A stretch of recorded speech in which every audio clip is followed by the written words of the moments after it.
Deleting people from your phone. You know, once a year I like to do something that I refer to as spring cleaning, which is when you pretty much go through your phone and you're looking at all these people and businesses like, what is this? Like, at what point did you actually put them in your phone? You know? I knew someone who actually had like 9 people in their phone total. And they explained it to me. Most people that you call is on your call log. Okay? They're the most consistent people you always talk or text to. You usually don't go out of that circle, right?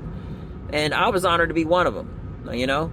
But, yeah, point is, this last weekend I was going through my phone and I was just trying to, you know, I feel like I'm like a hoarder.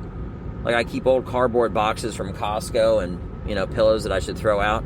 I'm just keeping everything. But these old phone numbers of people that I used to know or businesses, just delete them all. I'm trying to get to 10. It's not going to happen, all right? I need more than 10.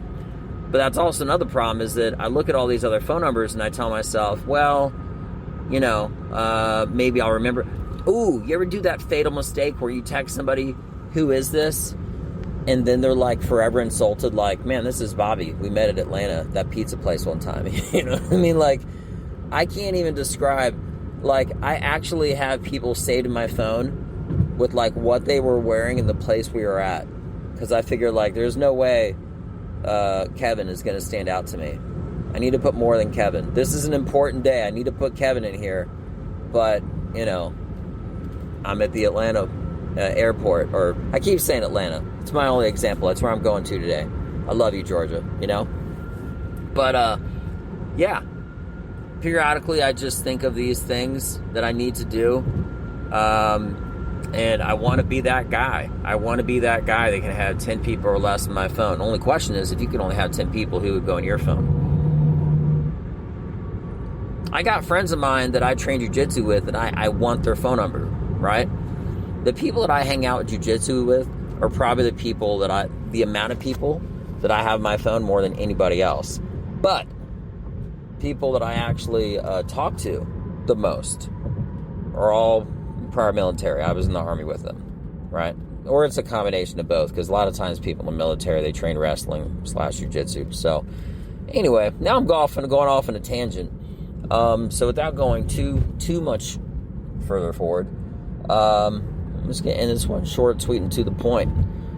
You need to delete people from your phone, and I need to do that too. I don't need to, but man, wouldn't it be great if you just look through your phone, you couldn't even scroll down? Can you imagine what your phone would look like? You open up your contact list and it doesn't even reach the bottom of the screen. Wouldn't that be cool as shit? You know, somebody told me one time I'd rather have, which I fully agree with, by the way, I'd rather have fewer people in my life that mean something than more people than don't. And that's exactly, unfortunately, what a phone is, if you think about it. You have a lot of people that mean nothing to you, and they're saved in your phone, okay? But, I mean, if you're not going to be calling them for any reason, why should you really save their phone number? Why should you get a constant reminder of this person you're not ever going to talk to? And you might not even like, you know? So, anyway, that's my 2 cents on it. I was just thinking about it because, like I said, I was just going through my phone this last weekend, and I'm like, man, I don't need this guy. Random people at comedy shows, like, just get out of my life. I don't need it. I don't need it. I don't want it. I hope the best for you, but if I don't really have a clue who you are, right, and you're saved up my phone permanently, that's like those random objects in your kitchen that you don't ever cook with, but you still feel like you need to buy it. Well, I might need it one day. No, you don't. You're not ever going to need it. So, anyway, y'all have the best day. Go delete some people from your phone. Do some spring cleaning. Feels great. Binge well done. I'm out. Peace.